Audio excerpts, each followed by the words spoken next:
juste un petit chiffre pour rappeler que la CNAV, l'assurance retraite au niveau national, bon, c'est 14 millions de retraités, c'est 1,5 million, 1,8 million de retraités en Île-de-France, et donc avec une représentation, je vous laisse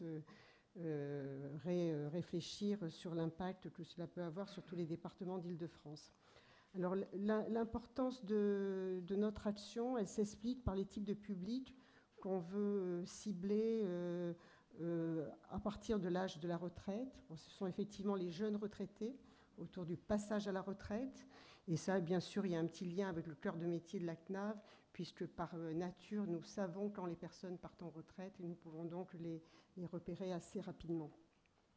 Les retraités installés dans la retraite, et là, c'est tout le champ de l'autonomie et de la prévention qui pourra être développé. Et enfin, les retraités fragilisés, et là encore, c'est aussi une mission historique de la CNAV, mais c'est aussi comment, à partir du repérage et de la connaissance de la fragilité qu'il faut perpétuellement améliorer, connaissance qu'il faut perpétuellement améliorer, comment mieux accompagner ces personnes-là. Alors, on a trois niveaux d'action pour intervenir vis-à-vis de ces différents publics. On a une mission d'information, de sensibilisation, de conseil, et ça, c'est toutes les actions qu'on peut mener de forums, de mailing, de ce fameux accès au droit, et notamment à l'accès au droit à la prévention, qui aujourd'hui est un chantier encore à améliorer.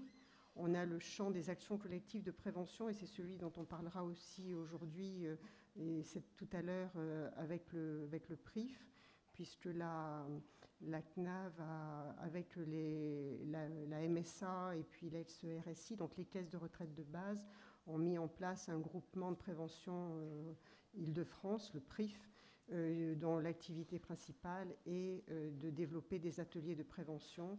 Et le partenariat avec le Gérondif est là particulièrement important. Enfin, des actions individuelles d'accompagnement au domicile pour les personnes les plus fragiles. Et là encore, c'est une action importante, même si elle ne concerne en Île-de-France que 30 000 personnes environ. Enfin, le soutien au lieu de vie collectif, je l'ai laissé dans la liste de nos actions parce qu'il ne faut pas oublier on parle souvent des EHPAD, et aujourd'hui on en a encore pas mal parlé, mais les résidences autonomie sont un lieu de vie intermédiaire qui est au cœur des actions que l'on peut mener et des expérimentations et des développements qui doivent être renforcés, et la CNAV s'y engage avec beaucoup d'outils de soutien financier notamment. Voilà, donc avant de laisser Camille Mérès et puis le professeur Agathe Simon parler du PRIF, rappeler aussi que nous avons une action de soutien aux projets innovants, et que dans ce cadre-là, l'objectif, c'est de cibler les indicateurs particuliers qui vont favoriser l'autonomie des personnes, c'est-à-dire le lien social. Et là, donc, comment favoriser le vieillissement en maintenant le lien social dont on devine et dont on répète qu'il est aujourd'hui un facteur d'autonomie, mais aussi l'habitat, puisque le cadre de vie est un lieu important pour que la personne reste autonome, mais aussi la mobilité, l'inclusion numérique, la cohabitation intergénérationnelle.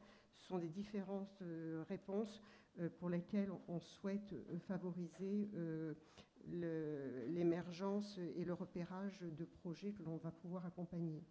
Donc là, les critères qu'on évalue sur les dossiers qu'on soutient dans le cadre de nos appels à projets, il s'agit bien de répondre aux besoins des retraités et aux manques qui ont pu être identifiés par les porteurs de projets.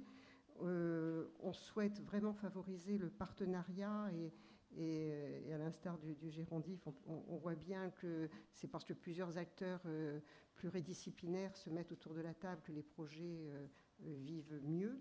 Il s'agit aussi pour nous d'inclure des périodes de tests, d'évaluation pour garantir la qualité de ces projets. Et puis ensuite, bien sûr, diffuser des messages de prévention. Et encore quand même aussi, et ça c'est un peu le rôle d'une institution comme la nôtre, de veiller à l'accessibilité financière pour présenter des modèles économiques pérennes.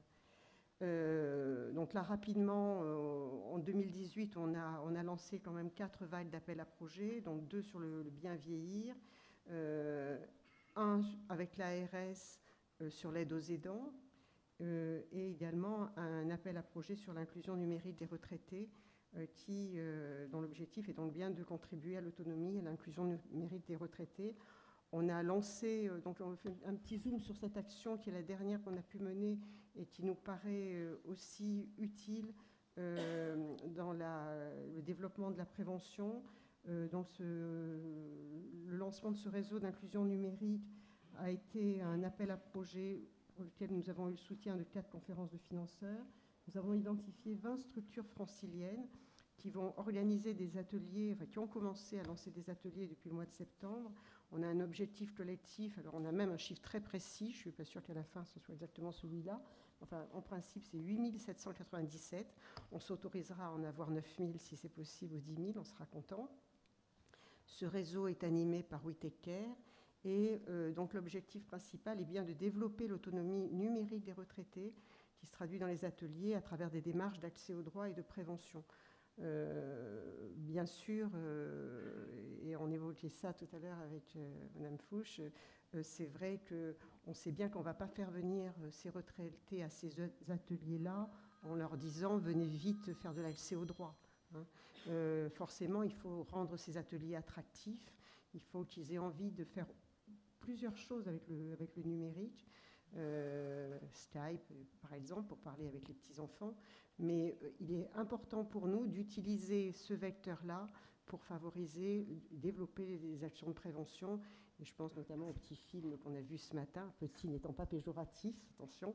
Mais en tout cas, on voit bien que c'est grâce à ce genre de message qu'on développera de la manière la plus industrialisée possible, qu'on développera le message de prévention. Donc aujourd'hui, notre rôle, il est bien dans le repérage des projets innovants, dans une offre de services d'accompagnement des porteurs de projets, en lien avec nos politiques. Alors très rapidement, on a comme partenaires, on a Silver Valley, on a Médecins, on a la Caisse des dépôts, et on a aujourd'hui, au cours de ce dernier trimestre, plusieurs projets qui se déroulent avec pas mal de succès, fort heureusement. Le programme d'écolage avec Médecins, le partenariat Silver Valley, la Bourse Charlefoix, partenariat avec les dépôts. Mais en fait, ce qui me paraissait important à travers cette liste-là, à travers l'ingénierie dont je voulais quand même vous montrer qu'elle est construite avec un objectif final qui est bien de favoriser l'intégration de projets adaptés aux besoins des retraités et permettre leur développement le plus global possible. Je crois qu'il est aussi important de donner du sens à toutes ces actions-là grâce au partenariat que nous avons avec Girondif.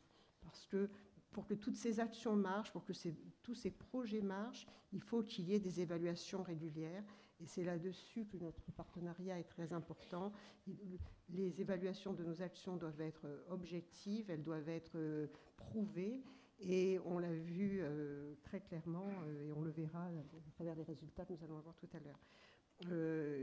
Et puis, il peut y avoir bien sûr d'autres types de recherches. On a fait une recherche aussi il n'y a pas très longtemps avec l'Université de Créteil sur le lien social, aussi pour voir en quoi le lien social est réellement une résultante de nos ateliers, en quoi il contribue aussi à la prévention. Voilà très globalement nos actions. Je vais laisser parler du PRIF et merci de votre attention.